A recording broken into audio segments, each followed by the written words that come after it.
came on air, and we were thinking actually, over thousands and thousands and thousands of years, mankind is pre-programmed to like stories. Whether it be sitting around a campfire telling the tale of Beowulf over a glass of mead, or Greek myths, or whatever, or even the best piece of modern television ever produced, which is Rick Mayall reading George's Marvelous Medicine on Jackanory. We are all pre-programmed to love stories. So how do I get storytelling into my pitch side? How do I get storytelling into my networking? What's your top tips for actually shoehorning my stories in there? Well, I always listen for opportunities in the conversation themselves. You know me, I'm always one for saying, "What do you do?" first, and get that out of them. They may tell a story. They may have listened to this podcast and decided they're going to tell a story.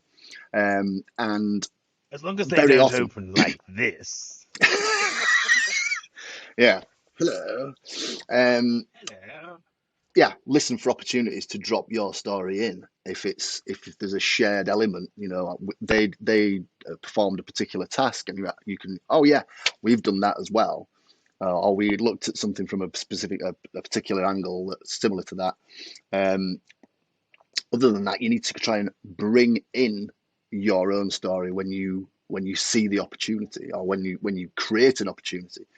Um, I think you can it's be not as just as difficult as it blatant sounds. as no, I think you can be just as blatant as saying, right, well, okay, my name's Chris Rabbitt, or my name's Simon Glenn, and I'm a graphic designer. And actually, I was working with a customer the other day, and we did this and we did that, and this happened, and we went Mhm. round here and we looked at this and we did that. And actually, what happened at the end of that was we put together a fantastic piece of work for them for and it sorted them out. And actually, it did, increase 20% in customers in the first 2 weeks. Oh, and by the way, thanks for the appreciation for my bracelet. By the way, my daughter made this for me at the weekend. Hi, Maggie. Ah. So, what makes a good networking story?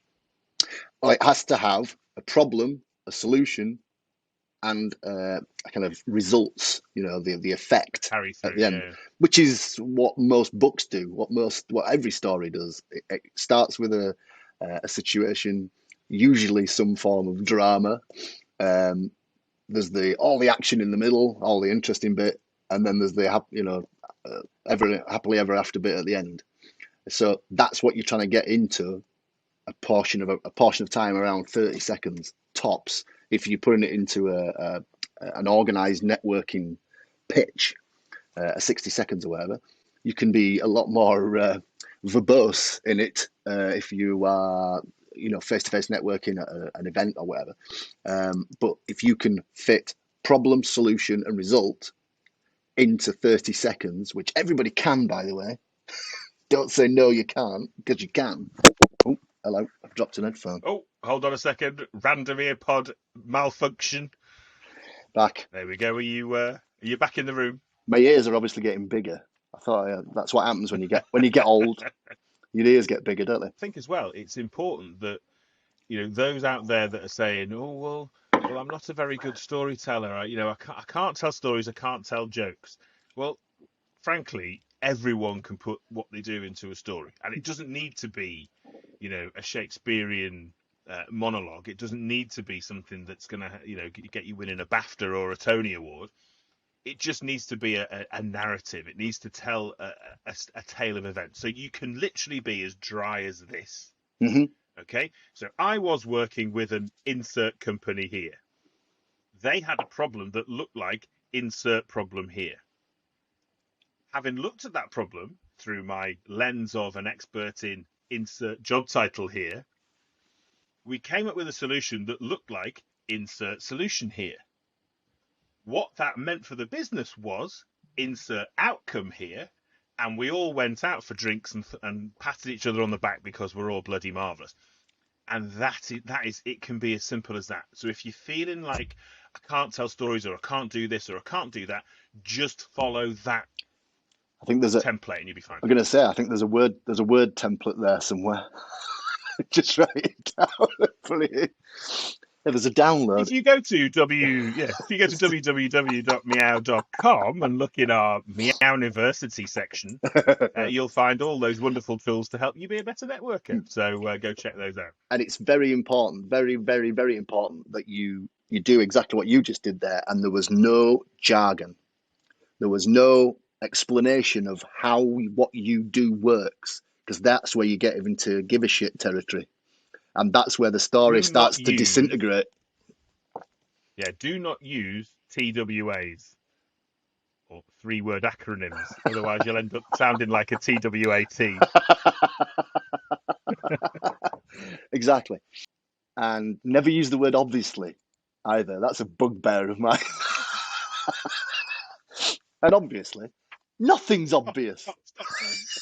Nothing's obvious. Stop it. Just please stop it. Please stop it. And just while we're on that subject, I want to say the word just is also banned from any conversations in a networking situation, especially if somebody's just said, "What do you do?"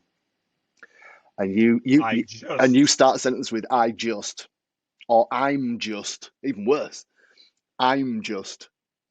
Right. I want to dry slap. I want to Will Smith everybody that ever says that to me. I want to, get those words out of your mouth. Yeah, get the word just out of your mouth. Out of your mouth, exactly. Because that's not how the whole point of the story is to build confidence in the person you're speaking to, in you. So everything needs to be positive. Everything needs to be positive that you are communicating.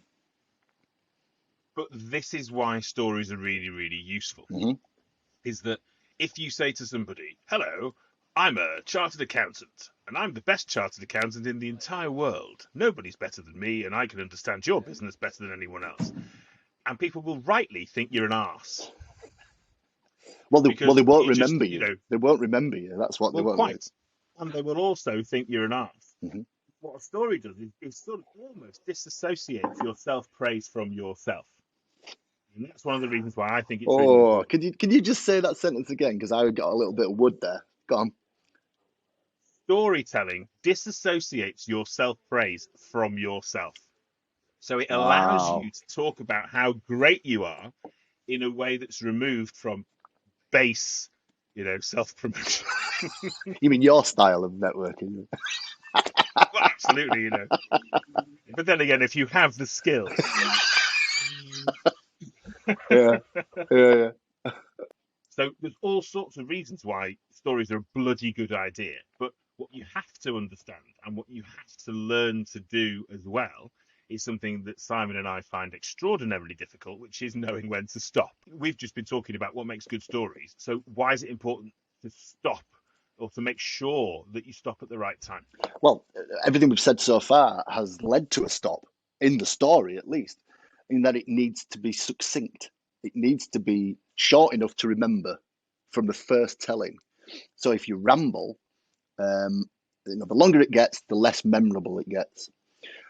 So you need to keep it curt. Plus, good etiquette in networking. Say you've just told your story. Say they asked you what you do first, and you've brought out your most relevant story for that person. Good etiquette says that you should be asking them what they would do. A conversation networking is a two-way thing. It's not just broadcast. It's not just either getting business cards or telling the whole room about you. It is a reciprocal arrangement between everybody in that room. And I think the worst thing you can possibly do is get to the end of your story and lose a great ending in a thing that just tails off and sort of dies. Because everyone else in the room goes, they really fucked that up, didn't they? So once you've got your denouement out of the way, your benefit out of the way, saying, and then I did this for this business, and they were so happy that they bought me a Ferrari, that's the point in which to stop. I've got a great... And let people come into you to ask questions. I've got a great example. This is not about stopping, by the way. This is about about the importance of a story and the effect of a good story. I was having a one-to-one with a guy once who was a Google pay-per-click manager or whatever, and I'd just been to a networking meeting with him that morning, and I witnessed his pitch, and I thought it was pretty good. It was nice and clear to me what he did, but there was no story included, and he was very clear about who he wanted to speak to, etc., etc. And we had this meeting, and he said, I'm not getting the referrals I want from the group. And in fact, I'm not getting referrals at all from the group, and I don't understand why. And I thought, wow, okay. He was basically asking me for advice. And the only thing I could think of was the lack of story and the fact that he described himself as a Google pay-per-click. That was it. That was what he did. That was his explanation of what he did. Google pay-per-click. Then he went on to who he wanted to speak to. There was the assumption of knowledge that everybody in the room knew what Google pay-per-click was. And I said, do you think it might be they don't understand what you do? And he said, well, everybody knows what Google pay-per-click is, don't they? And I went, well, I was astounded how many people don't know what a graphic designer is, which is what I used to be. So what do you design? I used to think, what? I said, try explaining what Google pay-per-click is. Tell him a story. And the next time I saw him, which was about 3 months later, he collared me.